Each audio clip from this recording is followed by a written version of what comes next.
नमस्कार, टीवी 9 राजस्थान पर आज की इनसाइड स्टोरी के साथ मैं हूं भविष्य त्यागी। अपनी इनसाइड स्टोरी को मैं शुरू करूं उससे पहले आपको बता दूं कि एक लंबे वक्त से स्वास्थ्य कारणों के चलते ये प्रोग्राम इनसाइड स्टोरी, जिसमें राजस्थान की सियासत की हर खबर की हर परत हम आपको परत दर परत दिखाते हैं, वो मैं लेकर नहीं आ पा रहा था। लेकिन अब उन स्वास्थ्य कारणों से उबर कर एक बार फिर से इनसाइड स्टोरी के साथ मैं आज हाजिर हूं। दरअसल लोकसभा चुनाव के बाद अब प्रदेश में 5 विधानसभा की सीटें खाली हो गई हैं और इस पर उपचुनाव होना है। उपचुनाव को लेकर अभी देखिए लोकसभा की हार जीत की समीक्षा चल रही है, लेकिन उपचुनावों को लेकर मंथन का दौर, कवायद का दौर शुरू हो गया है। बीजेपी ने मशक्कत शुरू कर दी है। बीजेपी के लिए आप जानते हैं, लोग कहते हैं कि बीजेपी छोटे से छोटा चुनाव भी बड़ा सीरियसली लेती है और उसी तरीके से अपनी तैयारी, कड़ी काटे कसने वाली राजनीतिक कड़ी काटे कसने वाली तैयारी उसी तरीके से करती है। लेकिन इस बार बीजेपी इन 5 विधानसभा चुनाव, जिस पर विधानसभा सीटें जिन पर उपचुनाव होना है, यहां पर थोड़ी सी हैरान परेशान सी नजर आ रही है। क्योंकि एक तरफ तो देखिए लोकसभा में बीजेपी को 11 सीटों पर एक बड़ा झटका लगा है।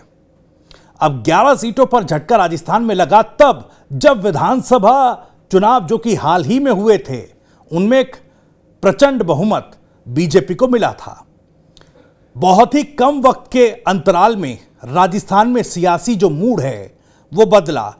आप इसे इस तरीके से भी कह सकते हैं कि एक तरफ विधानसभा चुनाव या उस स्तर के मुद्दे थे, तो दूसरी तरफ लोकसभा स्तर के मुद्दे थे जिन पर लोगों ने वोट किया। लेकिन बीजेपी इससे थोड़ा परेशान जरूर है। टिकट वितरण को लेकर मंथन शुरू हो गया है। रविवार को ही एक बैठक बीजेपी के प्रदेश अध्यक्ष सीपी जोशी ने बुलाई, लेकिन उनके सामने चुनौती यह है कि अभी इस बात का कोई आइडिया नहीं मिल पा रहा है कि आखिर टिकट वितरण होगा इन उपचुनावों के लिए 5 सीटों पर, तो उसका फॉर्मूला क्या होगा, किस तरीके से टिकट वितरण किए जाएंगे, ये तय कर पाना बड़ा मुश्किल है। अब देखिए चुनौतियां क्या क्या हैं, किसको टिकट मिलेगा, किसको नहीं मिलेगा, इसको समझने की कोशिश करते हैं। बीजेपी के सामने सबसे बड़ी चुनौती तो यह है कि जिस तरीके से लोकसभा चुनाव में छोटे दलों ने एक बड़ी चुनौती पेश की बीजेपी के लिए, वो आने वाले उपचुनाव में भी खड़ी हो सकती है। क्योंकि 2 ऐसी सीटें इन उपचुनावों में होनी हैं। अगर देवली उनियारा, 84, झुंझुनू, खींवसर और दौसा विधानसभा की बात की जाए तो इसमें से 84 और खींवसर सीट ऐसी हैं जहां पर सीधे छोटे दलों का प्रभाव है। 84 सीट पर जहां से विधायक राजकुमार राउत थे भारत आदिवासी पार्टी के, वो अब संसद में चले गए। बांसवाड़ा सीट से चुनाव जीतकर अब यह सीट खाली हुई है, तो यहां पर बीएपी का अच्छा खासा प्रभाव है और यह प्रभाव लोकसभा में बढ़ा। क्योंकि देखिए महेंद्रजीत सिंह मालवीय, जिसको कांग्रेस से उठाकर बीजेपी अपने पाले में लेकर आई थी और टिकट दिया था, प्रत्याशी बनाया था, उनको बुरी तरीके से हराया, तो यहां पर बीएपी का अस्तित्व और मजबूत हुआ है। हालांकि अभी स्थिति यह साफ नहीं कि बीएपी जिस तरीके से चुनाव कांग्रेस के साथ मिलकर लोकसभा में लड़ा, उस तरीके से आगे इसको उपचुनावों में भी कंटिन्यू रखेगी या नहीं। लेकिन वाकई एक लकीर जो है, राजनीतिक लकीर, वो बीएपी ने बड़ी की है। तो अब बीजेपी यहां कैसे निपटेगी बीएपी से, ये अपने आप में एक बड़ा सवाल। तो छोटे दल की जब हम बात कर रहे हैं कि छोटे दल इन 5 सीटों पर चुनौती देंगे, दूसरे खींवसर हनुमान बेनीवाल की आरएलपी पार्टी या यूं कहे हनुमान बेनीवाल ने इंडिया गठबंधन के तहत लोकसभा का चुनाव लड़ा, अपनी सीट पर नागौर पर जीते, नागौर लोकसभा सीट से सांसद बने। लेकिन अब विधानसभा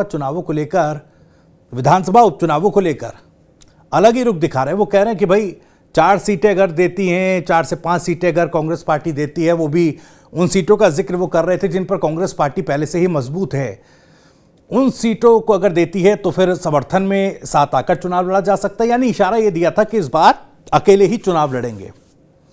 तो जाहिर तौर पर यहां पर त्रिकोणीय मुकाबला खींवसर सीट पर हो सकता है।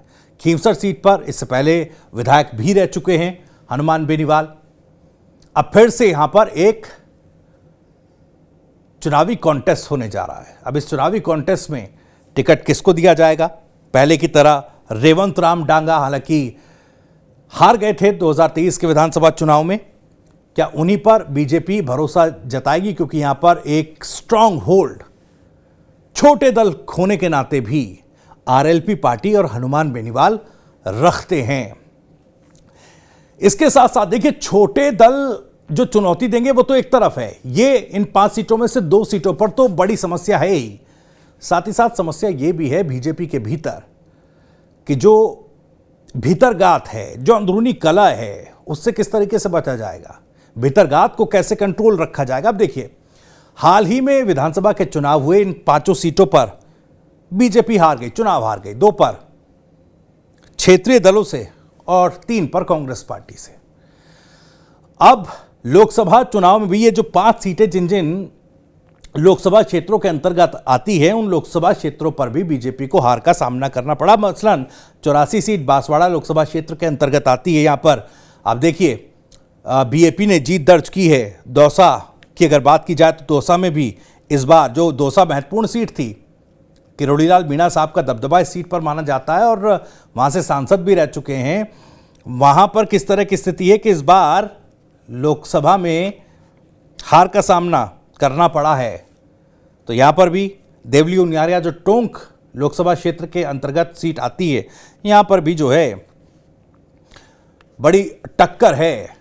और जो हारने वाले प्रत्याशी, देखिए अब चाहे विधानसभा चुनावों की बात की जाए या फिर लोकसभा चुनावों की, जो कैंडिडेट भी बीजेपी के यहां से हारे हैं, वो कहीं ना कहीं आगामी भविष्य तलाशने में, राजनीतिक भविष्य तलाशने में जुटे हैं और कोशिश होगी या तो उनके या उनके समर्थक कैंडिडेट्स को टिकट दिया जा सके। लेकिन बीजेपी का जो केंद्रीय नेतृत्व है, वो जाहिर तौर पर इस बार और ज्यादा जिताऊ कैंडिडेट को मैदान में उतारने के लिए, ताकि वो जो ट्रेंड लोकसभा का दिखा उसको बदला जा सके, कोशिश करेगी। तो जाहिर तौर पर लोकसभा में हारे और विधानसभा चुनावों में हारे कैंडिडेट्स को टिकट ना दिया जाए और टिकट ना दिए जाने के बावजूद इन लोगों की नाराजगी और भीतरघात को कंट्रोल रखा जा सके, ये चुनौती बीजेपी के सामने है। तो ये 2 चीजों को कंट्रोल बीजेपी रखना चाहेगी, किस तरीके से छोटे दलों को कंट्रोल किया जाए, साथ ही साथ अपनी पार्टी के भीतर ही भीतरघात को कैसे कंट्रोल रखा जाए। ये एक जाहिर तौर पर बीजेपी के सामने बड़ी चुनौती आएगी। अब देखिए, बीजेपी ने जो अपनी कड़ी कांटे कसने शुरू कर दिए हैं, उसमें इन 5 सीटों पर प्रभारी नियुक्त कर दिए हैं। एक सीट पर आप देखिए 5-5 प्रभारी नियुक्त किए गए हैं। अब यूं तो जैसे मैंने पहले कहा कि बीजेपी हर एक छोटे चुनाव को भी बड़े मजबूती के साथ लड़ती है, कहीं भी कोई कोर कसर नहीं छोड़ती। लेकिन इस बार जो ये 5-5 प्रभारियों की नियुक्ति की गई, क्या इसमें थोड़ी सी बौखलाहट भी है क्या?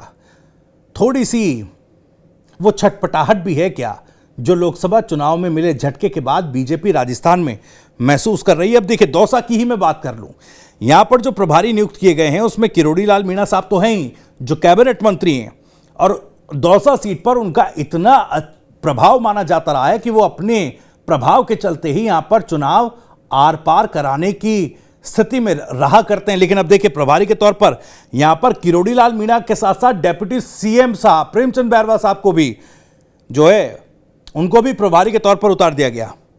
इसके अलावा पूर्व मंत्री, पूर्व प्रदेश अध्यक्ष अरुण चतुर्वेदी साहब, साथ ही साथ प्रभुलाल सैनी प्रदेश उपाध्यक्ष साहब, इनको भी यहां पर दौसा में किरोड़ीलाल मीणा साहब के साथ साथ उतारा गया है। सवाल ये उठ रहा है कि क्या स्टेपनी लगाकर या एक्स्ट्रा फोर्स लगाकर किरोड़ीलाल मीणा साहब के साथ इस बार भेजी जा रही है, और इसका संकेत यह है कि दौसा में क्या अब उतनी पकड़, चाहे दलित, पिछड़ा, ओबीसी वोट बैंक जो है उसको साधने में किरोड़ीलाल मीणा साहब कामयाब नहीं हो पाए, और उसकी बानगी लोकसभा और विधानसभा के चुनाव में हम देख चुके हैं।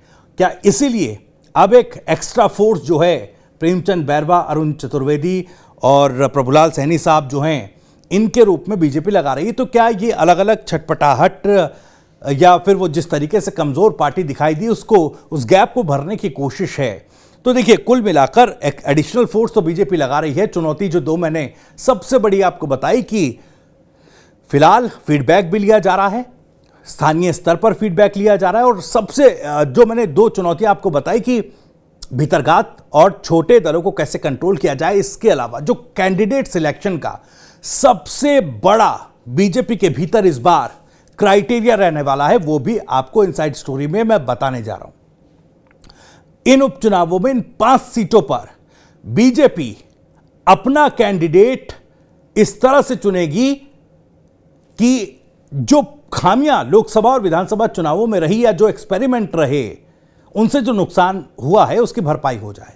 यानी इस बार अपने जो पुराने संघर्षशील जो नेता रहे हैं, संगठन के भीतर जो चेहरे रहे हैं, जातिगत फैक्टर्स को ध्यान में रखते, अब देखिए चुनाव है तो जातिगत फैक्टर कोई नई बात नहीं है, हर एक दल हर एक पार्टी उस पर काम करती है। तो जातिगत क्राइटेरिया में जो फिट बैठेगा उस लिहाज से जो पार्टी के भीतर पुराना संघर्षशील नेता होगा, पार्टी उसी को इस बार चुनावी मैदान में उतार सकती है। इस तरह के संकेत मिल रहे हैं, लेकिन ये संकेत अंदर खाने जो हैं वो आ रहे हैं। अभी पूरी तरह से पिक्चर प्रदेश अध्यक्ष सीपी जोशी साहब को भी क्लियर नहीं। अब देखिए बीजेपी के भीतर वो छटपटाहट जरूर है। बीजेपी ने, जैसे मैंने कहा, कि एक अतिरिक्त कोशिश जो है, अतिरिक्त ताकत के साथ कोशिश शुरू कर दी है। कांग्रेस में क्या चल रहा है, कांग्रेस का भी अपना एक संघर्ष अलग है, कांग्रेस के भीतर भी थोड़ी अंतर्कलह जो है वो एक बार फिर से नजर आ रही है।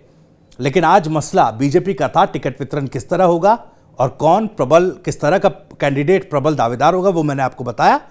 कांग्रेस पार्टी ने अभी अपनी जो लगभग 27 ब्लॉक और मंडल स्तर की कमेटियां हैं उनको भंग कर दिया है।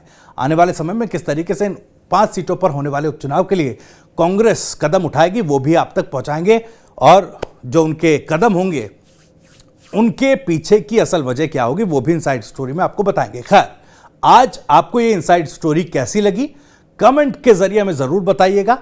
आप भी इस मसले पर कुछ कहना चाहते हैं तो कमेंट बॉक्स जाहिर है, उसमें आप अपनी बात, राय और सवाल रख सकते हैं।